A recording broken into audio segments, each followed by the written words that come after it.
Hello everyone, welcome to another painting tutorial. This seems quite surreal. I know for you guys there's no difference because I've been releasing 2 videos every single week, but in reality I haven't painted in months. So this is definitely a strange feeling, but it's nice to be back at it. And the reason why I'm filming or why I'm painting more videos is because there's been some new developments in my life, I guess you could say. And if all goes well, this video is going to be released in September, and by then this new event in my life will hopefully be reality. If things change and that event does not occur, then I'm going to be a very sad camper watching this video in September. So anyways, I'm not gonna say too much about that now. I might do a future Sketchbook Sunday where I just chat about it, about what may transpire, hopefully will transpire. But for today, we're just going to be painting this beautiful simple forest landscape. Given that this is going to be released in September, it's fall time, so, gotta start painting in fall colors. So what we're doing here, I just very lightly penciled in a horizon line, and I'm just filling in the top portion of that line with a variety of treetops and tree peaks using various shades of green, as well as some yellow and brown and whatnot. And I'm just being kind of not super precise with it because we're going to be going over it once this layer dries with another layer so that we can really increase the intensity. So you can just do exactly what I'm doing here, where I'm just creating a background essentially for what we're going to be painting. And I'm just using my size 14 Grumbacher for this, and I get asked so much in my videos, and it's understandable. You guys want to know exactly what colors I'm using, the exact name, but I'm probably never going to get to a point where, like some of the watercolor YouTubers, they kind of go over their supplies in extreme detail at the beginning of their videos, to the color, but I don't know what colors that I'm going to be using before I start painting. Like, I know I'm going to be using greens and blues or whatever, but I don't know whether I'm going to use blue number 28 or aquamarine or whatever. I don't even know what the names are of the colors that I'm using because I threw out the name card when I first acquired this set, which was a few years ago. So I'm not going to be telling you what colors I'm using. I don't know what colors I'm using. A yellow is a yellow, a green is a green.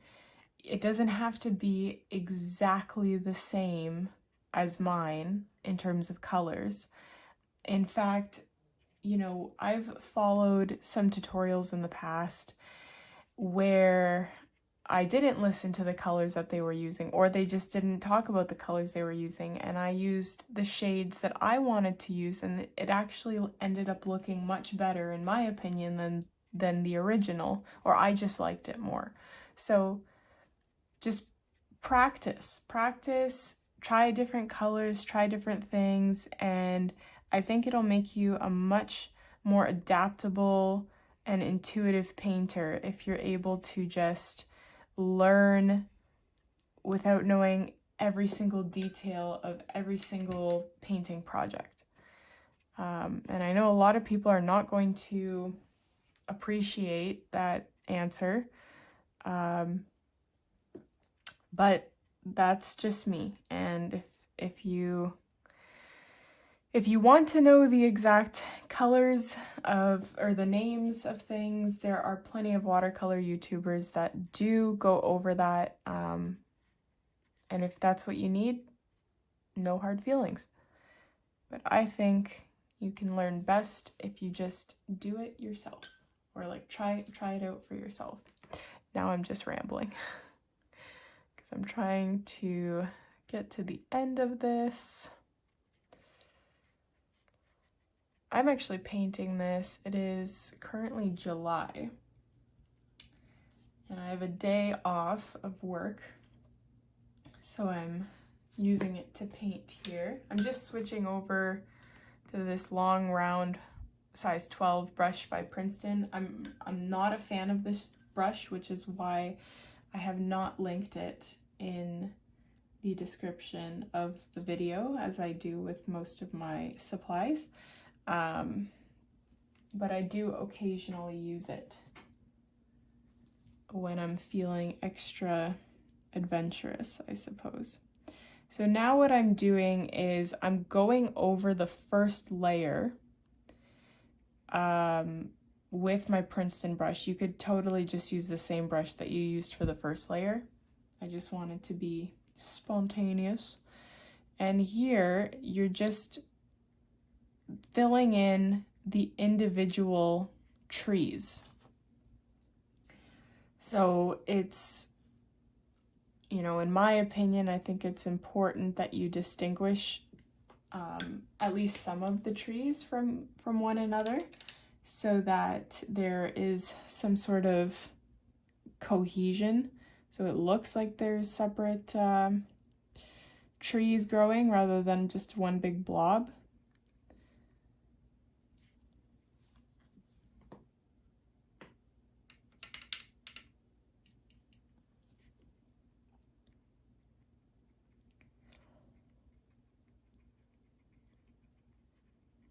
So try not to blend them together as much.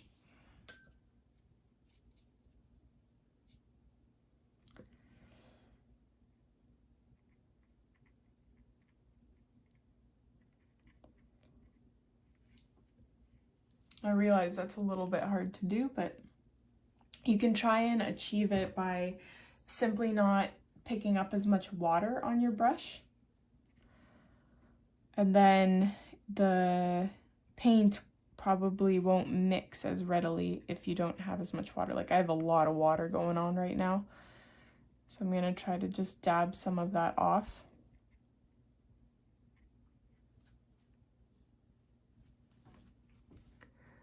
I'm gonna just go a little bit closer there so you could have closer view of what I'm doing.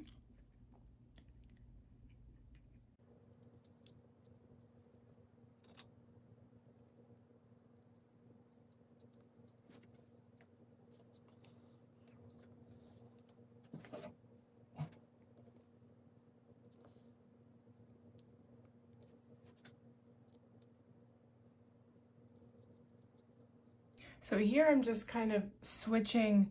I'm not painting them right beside each other here. I'm just leaving a little bit of a space so there is, so I can distinguish the trees a little bit. So I'm gonna actually try doing that a little bit more, because it does seem to work a little bit better than just going right beside the next tree.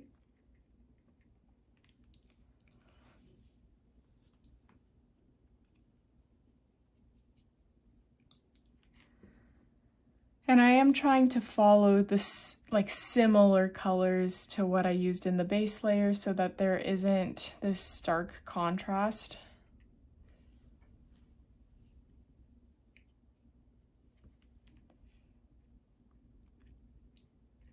If you've been a long time viewer of my videos, then you know that trees are one of my favorite things to paint. I love nature. I really enjoy it, and being in it, spending time in it. And so when I can paint those beautiful views that I experience,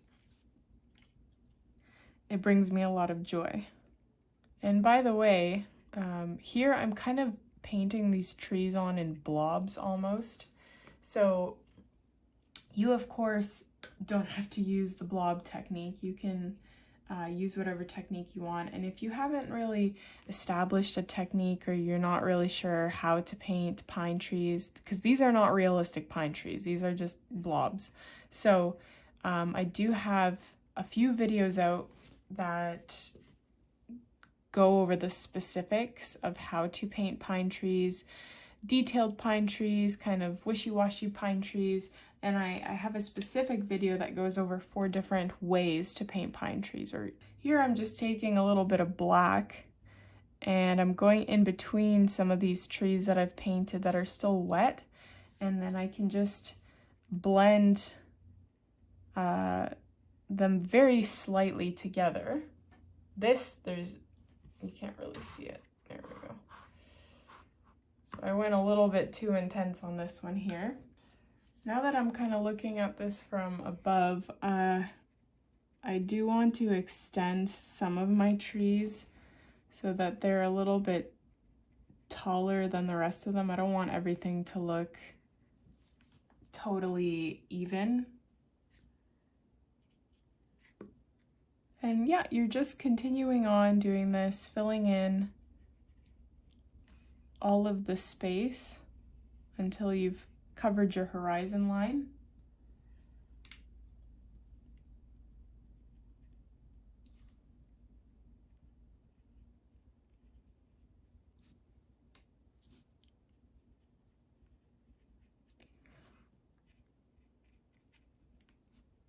So I just realized I made a big mistake, and that mistake is that I forgot to do the background, and I'm just punching myself in the face right now. The first thing we should have done before this is apply a background. So I am going to try and do that now. I'm going to try and salvage this, so bear with me here. So yeah, all I'm doing is move this over. I'm taking just a few different blues and kind of mixing them together. And I'm just going to apply some blue here. Ugh, I'm so frustrated at myself. So what we want to do is make sure that the blue is a lot more intense towards the bottom of our page, and then it fades away as we move towards the horizon. And obviously we would want to do the same for the top, but I'm not sure how I'm going to do that since I already painted the darn trees. By the way, this is, I think, possibly the last painting in this sketchbook. So soon, perhaps the week after you see this one, I'm going to come out with a sketchbook tour in which I show you the 2 years of paintings in this book. Okay, so I'm going to try and do the top. I don't know how this is going to go.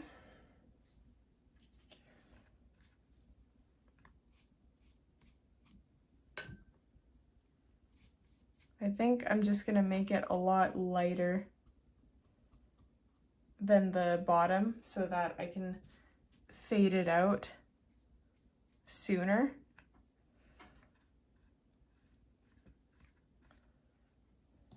So I'm going to let this completely dry before I continue on.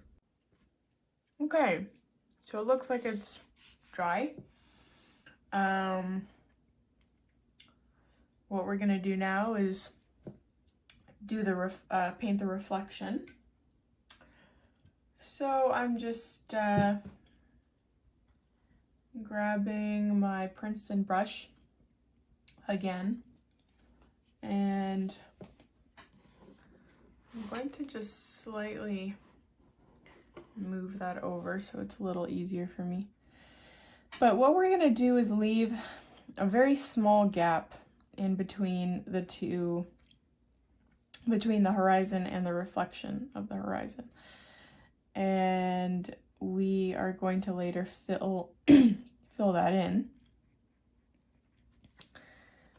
And that is going to give us kind of the illusion of land, I suppose you can say. And typically when I paint horizon reflections, I make them much less realistic. Not that this is realistic looking, but I mean, I make it blurry-ish and shorter, like a lot less precise. And I'm not going to do that this time. I'm going to try and make it fairly similar. And the reason that I'm doing this is because I want to, excuse me, I want to try something different. And I think it will look really nice. I also saw a really nice picture that inspired this painting, which I will link in the description.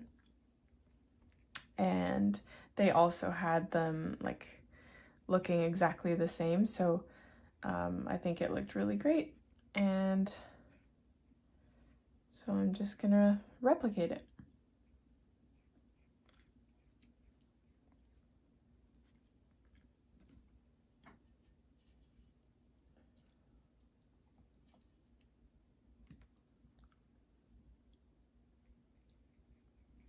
So it would probably be easier for you if you just flipped. You know what? That's what I'm gonna do. I am just flipping my painting. It's going to make this so much easier to paint. If I can just do the exact same thing that I did the first time around.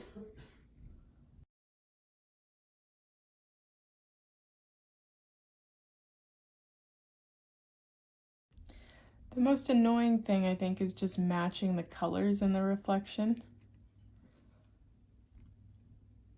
Because if it doesn't look exactly the same in terms of shapes, it's not that big of a deal, but the colors do matter. So that they're kind of identical. But you know what? If you did like different colors on the bottom, I'm sure it would look pretty rad as well.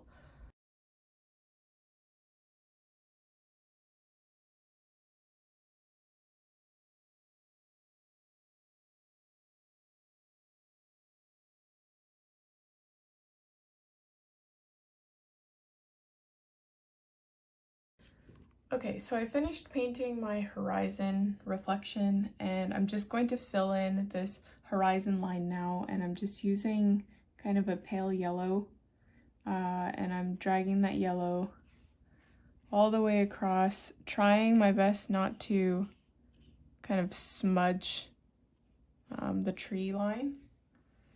So that's about good. So we just want it to be visible so that there, you know, is a tree line there. Other thing you can do, and this is optional because it's already a long video, is you can go in and define some of the trees, not all of them, just some of them, and that will just make the painting pop a little bit more. But if you're happy with this result, then that is basically the painting. I hope you guys enjoyed this tutorial. If you did, don't forget to subscribe to my channel, hit like on this video, and I'd love to hear your comments down below what you think my big event is. All right, thanks for watching, guys.